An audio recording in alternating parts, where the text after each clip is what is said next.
गौरी पुत्र गणेश की जय। ओम नमः शिवाय। प्रेम से बोलिए गणेश भगवान की जय हो। एक गांव में एक शंभू नाम का व्यक्ति रहता था। वह गणेश भगवान का परम भक्त था। गणेश भगवान की भक्ति उसे पिता से विरासत में मिली थी। वह रोज प्रभु को भोग लगाता, आरती करता, उसके बाद ही कुछ खाया करता।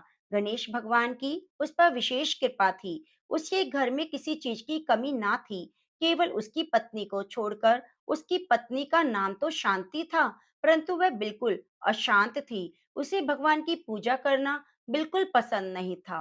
वह रोज सुबह शंभू पर चिल्लाती और एक बात कहती, क्या शोर मचा रखा है।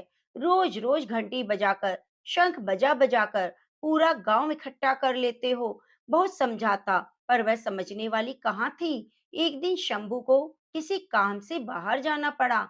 उसने अपनी पत्नी से बड़े ही प्रेम भाव से कहा, शांति सुनो, मुझे 2 दिनों के लिए बाहर जाना है। इतना सा काम कर देना कि प्रभु के भोग का ध्यान रख लेना, नहीं तो मेरे प्रभु भूखे रह जाएंगे। शांति ने अनमनी मन से बात सुनी। जब शंभू चला गया तो उसे एक उल्टी चाल सूझी। उसने सोचा, यदि गणेश भगवान को ही घर से बाहर निकाल दूं तो रोज रोज की आरती, पूजा, भोग, शोर शराबे का झंझट खत्म हो जाएगा। उसने घर के पीछे जाकर एक गड्ढा खोदा। उसमें गणेश जी की मूर्ति को दबा दिया और घर में वापस आ गई। शंभू जब घर वापस आया, उसने मंदिर में गणेश भगवान को ना देखा और भागा भागा शांति के पास गया।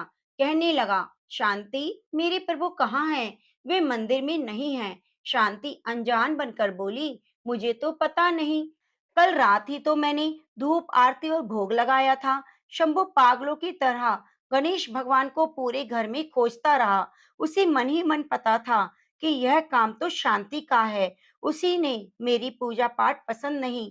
उसने ही शांति से कहा, यदि मेरे प्रभु मुझे ना मिले तो मैं खाना पीना छोड़ दूंगा। शांति को लगा 1-2 दिन का नाटक है, उसके बाद सब ठीक हो जाएगा। शंभू को रोते बिलखते 7 दिन हो गए। वह शांति से बोला, शांति, मुझे पता है तुमको ही मेरी पूजा पाठ पसंद नहीं। मेरे गणेश भगवान की प्रतिमा को तुमने कहीं छिपाया है। यदि मुझे मेरे गणेश भगवान ना मिले तो मैं कुएं में कूदकर अपनी जान दे दूंगा। अगर शांति मुंह खोलती तो उसका झूठ पकड़ा जाता। इसलिए वह बोली, आप मुझ पर शक क्यों कर रहे हो? सच में मुझे नहीं पता। ज्यादा प्यार आ रहा है तो मैं नई प्रतिमा लाकर देती हूँ, पर शंभू को तो वही चाहिए थी। सारे गांव वाले सुनकर लोग इकट्ठा हो गए। शंभू की व्यथा गणेश भगवान भी देख रहे थे। वे अपने भक्त के पास जाने के लिए बेचैन थे। उधर शंभू कुएं की ओर चढ़ गया। शांति भागी भागी गणेश भगवान की प्रतिमा गड्ढे से निकालने लगी, पर गड्ढे में गणेश जी की प्रतिमा नहीं थी, क्योंकि गणेश भगवान अपनी प्रतिमा स्वयं निकाल लिए थे। गणेश भगवान बालक का रूप लेकर और अपनी प्रतिमा को निकालकर शंभू के पास पहुंचे और बोले, काका, यही प्रतिमा है आपकी? इसे ही ढूंढ रहे हो क्या? शंभू ने पीछे मुड़कर देखा तो एक सुंदर बालक के हाथ में गणेश जी थे। वे कुएं से नीचे उतरा, प्रभु को गले से लगाया और रोते रोते स्नान कराया। भगवान को मंदिर में स्थापित किया। वह बालक शांति की तरफ देखकर मुस्कुरा रहा था। शांति सोच में पड़ गई कि इस मूर्ति का पता इस बालक को कैसे चला। शंभू के साथ शांति भी अंदर चली गई। शंभू ने रोते रोते बड़े भाव से गणेश जी को स्थापित किया, पूजा की और बालक का खूब धन्यवाद किया। बालक जी, जो स्वयं भगवान थे, वे बोले, काका, क्या मुझे भोग नहीं खिलाओगे? शंभू भागा भागा गया और भोग लेकर आया। जैसे ही भोग लेकर आया तो उसने देखा बालक अंतर ध्यान हो गया और तेज प्रकाश गणेश जी की प्रतिमा से उदित हो रहा है। वहां से बालक का अंतर ध्यान होना और तेज प्रकाश पुंज का आना, शांति को अपने भूल का पश्चाताप होने लगा। वे दोनों समझ गए कि स्वयं गणेश जी अपनी प्रतिमा लेकर स्वयं स्थापित होने आए और मुझे दर्शन देने आए। दोनों भाव विभोर हो गए। उसी रात गणेश भगवान ने दर्शन दिए और कहा, मेरे साथ साथ शुभ लाभ, रिद्धि सिद्धि, सुख वैभव और लक्ष्मी जी सदा तुम्हारे घर में वास करेंगी। दुखियों की सेवा करना, दान देना, धर्म करना, इस प्रकार से शंभू की भक्ति अमर हो गई। प्रिय भक्तजनों, जो भी इस कथा का श्रवण करता है, गणपति बाप्पा उस पर कृपा करते हैं, उसके घर में माता लक्ष्मी का वास हो जाता है। तो प्रेम से बोलिए गणेश भगवान की जय हो। ओम नमः शिवाय। एक गांव में एक बुढ़िया माई रहती थी। उनके घर में उनकी एक इकलौती बहू शांति भी रहती थी, जो बहुत चालाक थी। शांति का पति दूसरे गांव में काम करता था और कभी-कभी घर आता था। बुढ़िया माई गणेश भगवान की दिन रात पूजा किया करती। शांति अपनी सास को पसंद नहीं करती थी। एक दिन बुढ़िया माई गणेश जी की पूजा कर रही थी। तभी शांति ने कहा, माँ जी, आप सारा दिन बैठी बैठी पूजा करती रहती हैं, घर में कभी साफ सफाई का भी काम कर लीजिए करें। इतना बड़ा घर है, मैं कैसे सारे घर की सफाई अकेले करूं? बुढ़िया माई ने कहा, बहू, मेरी आंखों से कम दिखाई देता है, इससे मैं कोई काम नहीं कर पाती। उनकी बात सुनकर शांति को गुस्सा आ गया। वह वहां से चली गई। शांति को पता था कि उसकी सास ठीक से देख नहीं पाती, इसलिए वह अपने लिए पकवान बनाकर सास को सूखी रोटी देती थी। एक दिन बुढ़िया माई ने कहा, बहू, यह रोटी खाई नहीं जाती, इसके साथ थोड़ी सी दाल भी दे दो। तब शांति ने कहा, माँ जी, 2 महीने से आपके बेटे ने एक भी पैसा नहीं भेजा है, दाल भात कहाँ से लाऊं? यह सुनकर बुढ़िया माई को बेटे की चिंता होने लगी। उसने कहा, तुमने पहले क्यों नहीं बताया? पता नहीं मेरा बेटा किस हाल में होगा, कहीं किसी परेशानी में ना हो। मैं तो कम देख पाती हूँ, तू दूसरे गांव जाकर देख। तब शांति ने बहाना बनाते हुए कहा, मैं आपको और घर को अकेला छोड़कर कैसे जा सकती हूँ? उन्हें पता लगा तो बहुत बुरा भला सुना देंगे। इसी तरह कुछ दिन और बीत गए। सुरेश हमेशा समय पर पैसा भेज देता था, लेकिन शांति बुढ़िया माई से कहती, ना तो पैसे आए, ना कोई खबर आई। बुढ़िया माई एक दिन उदास होकर बैठ गई। शांति घर पर नहीं थी। तभी उसकी एक पड़ोसन आई। उसने कहा, माँ जी, आप कुछ परेशान दिखाई दे रही हैं। बुढ़िया माई ने सारी बात बता दी। तब पड़ोसन ने कहा, माँ जी, आप रोज गणेश भगवान के नाम का मंत्र 108 बार जप किया करो और गुड़ का भोग लगाओ। गणेश भगवान खुश होकर आपके सभी कार्य को पूर्ण करेंगे। अगर बिना नियम टूटे आपने यह कार्य 40 दिन तक कर लिया तो आपका बेटा घर आ जाएगा। बुढ़िया माई ने कहा, लेकिन गुड़ कहाँ से लाऊं? मेरे पास तो पैसे नहीं। तब पड़ोसन ने अपने घर से गुड़ की 2 ढेली बुढ़िया माई को लाकर दी। इस पर बुढ़िया माई ने अगले दिन माला का जप करना शुरू कर दिया। सुबह पूजा करने के बाद बुढ़िया माई माला लेकर बैठ जाती। वो गणेश भगवान के नाम का जप शुरू कर देती। कुछ दिन के बाद गणेश भगवान की कृपा से सुरेश का काम बढ़ गया और ज्यादा पैसे भेजने लगा। लेकिन शांति ने अपनी सास को कुछ नहीं बताया। बुढ़िया माई हर दिन 108 का जप करती रही। कुछ दिन के बाद शांति को पता चला तो उसकी सास बेटे को घर लाने के लिए माला का जप कर रही है। अब उसे डर सताने लगा। शांति ने सोचा, यदि मेरी सास के जप पूरे हो गए और मेरा पति वापस आ गया तो मेरी सास उसे सारी बात बता देंगी, और यदि मेरे पति को सब पता लगा तो वह मुझे घर से निकाल देंगे। इसी सब से बचने के लिए उसे एक उपाय सूझा। जब बुढ़िया माई सो रही थी, उनकी एक माला में से एक दाना निकाल दिया। अब माला में 107 मोती रह गए। अगले दिन बुढ़िया माई ने रोज की तरह जप किया, लेकिन उसे पता नहीं चला। इसी तरह बुढ़िया माई के 40 दिन पूरे हो गए, लेकिन उनका बेटा घर नहीं आया। अगले दिन उसने गणेश भगवान की पूजा करी। उनसे कहा, प्रभु, मुझसे क्या भूल हो गई जो आप प्रसन्न नहीं हो रहे?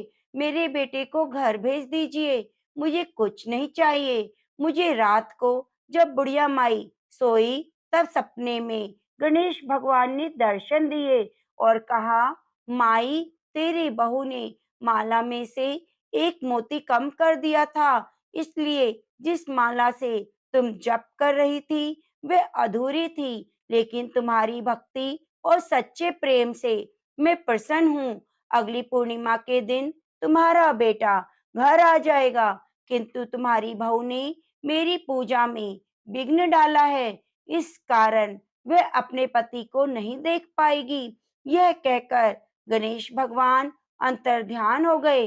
बुढ़िया माई ने अगले दिन शांति को सपने की बात बताई। अब वह रोने लगी, बुढ़िया माई से माफी मांगी। जैसे पूर्णिमा का दिन आ रहा था, शांति की आंखों की रोशनी कम होती जा रही थी। पूर्णिमा से एक दिन पहले वह बिल्कुल अंधी हो गई। अगले दिन जैसे सुबह हुई, सुरेश घर पर आ गया। बुढ़िया माई उसे देखकर रोने लगी। सुरेश ने जब अंधी को देखा, तब उसने शांति से पूछा। शांति ने कहा, यह मेरे कर्मों का फल है, गणेश जी मुझसे रुष्ट हो गए। यह कहकर उसने सारी बात बता दी। सुरेश को गुस्सा आया। उसने कहा, तेरे साथ ठीक हुआ, मेरी माँ को कम दिखाई देता था, इसलिए तुमने उनके साथ धोखा किया। अब तुम घर से निकल जाओ। तब बुढ़िया माई ने कहा, बेटा, गणेश भगवान ने तो इसे दंड दे दिया। मैं जानती हूँ, यदि आंखों से दिखाई ना दे तो इंसान कितना लाचार हो जाता है। इसे यहीं रहने दो। शांति ने रोते रोते दोनों से माफी मांगी। तब बुढ़िया माई ने कहा, अब तुम गणेश जी के मंत्र का 40 दिन तक पाठ करो। गणेश भगवान प्रसन्न हो गए तो तुम्हारा सब कुछ ठीक कर देंगे। शांति रोज पूजा पाठ करने के बाद 108 मंत्रों का जप करना शुरू कर दिया। 40 दिन के बाद उसकी आंखों की रोशनी वापस आ गई। इस प्रकार गणेश भगवान 40 दिनों की पूजा से प्रसन्न होकर मनवांछित फल दे देते हैं। हे गणेश जी महाराज, जैसे आपने सास बहू पर अपनी कृपा करी, वैसे अपने भक्तों पर कृपा बनाए रखना। प्रेम से बोलो, गणेश भगवान की जय हो, वैशाख मास की जय हो, माधव मास की जय हो। बहुत समय पहले की बात है। एक गांव में एक भाई बहन रहते थे। भाई बहुत गरीब था, उसकी बहन पैसे वाली थी। जब बहन की ननद का विवाह हुआ, तब बहन ने अपने भाई को विवाह में आने का निमंत्रण नहीं दिया और ना ही कोई चिट्ठी भेजी। भाई को बाहर वालों से पता चला कि उसकी बहन की ननद का विवाह है। भाई ने गांव वालों को बताया। तब गांव वालों ने अपने घर से चुनरी, बिछिया, साड़ी जैसा जिससे बन पड़ा कन्या के लिए दिया। भाई सारा सामान लेकर बहन के गांव पहुंचा। बहन के घर आने पर बहन की देवरानी बोली, भाभी जी, आपके भाई आए हैं। बहन ने पूछा, कैसे आए हैं, क्या पहना है? देवरानी ने कहा, पैदल आए हैं, फटी पगड़ी, फटी धोती पहनी है। बहन बोली, मेरे ससुर हवेली के सामने दुकान में बैठे हैं, मुझे शर्म आती है। भाई को बोलो पीछे के दरवाजे से आए। भाई के आते ही बहन ने भाई को एक कमरे में बंद करके बाहर से ताला लगा दिया। एक तरफ लड़की का विवाह हो रहा था, गाजे बाजे बज रहे थे, अतिथियों को भोजन कराया जा रहा था। दूसरी तरफ भाई को कोई पानी पूछने वाला भी नहीं था। तब भांजे की बहू को दया आ गई, उसने दरवाजा खोल दिया। दरवाजा खुलते ही भाई वहां से भागा। 2 दिनों के भूख प्यास के कारण उसे चक्कर आने लगे। रास्ते में गणेश जी का मंदिर था, वहां जाकर गिर गया। रोते रोते गणेश भगवान को अपनी व्यथा सुनाई। बोला, आज मेरी गरीबी के कारण मेरी सगी बहन ने मुझे धिक्कार दिया। घर जाने पर जब मेरी पत्नी पूछेगी कि विवाह में क्या मिठाई लेकर आए, तो मैं क्या जवाब दूंगा? तो गणेश भगवान को उस पर दया आ गई। वह बोले, मेरे बगीचे से ककड़ी, तरबूज लेकर जाओ।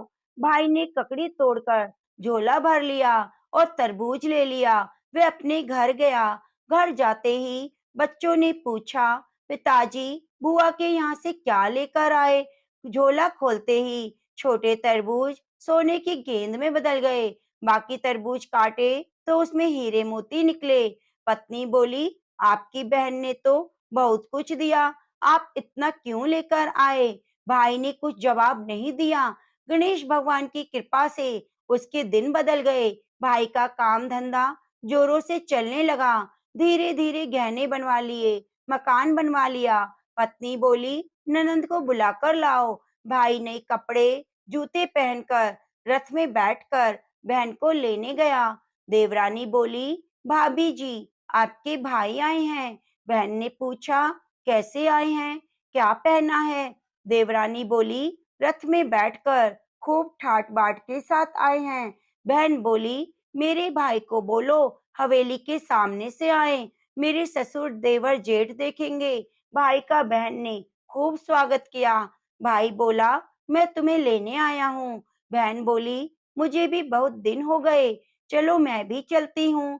भाई बहन को लेकर अपने घर आया।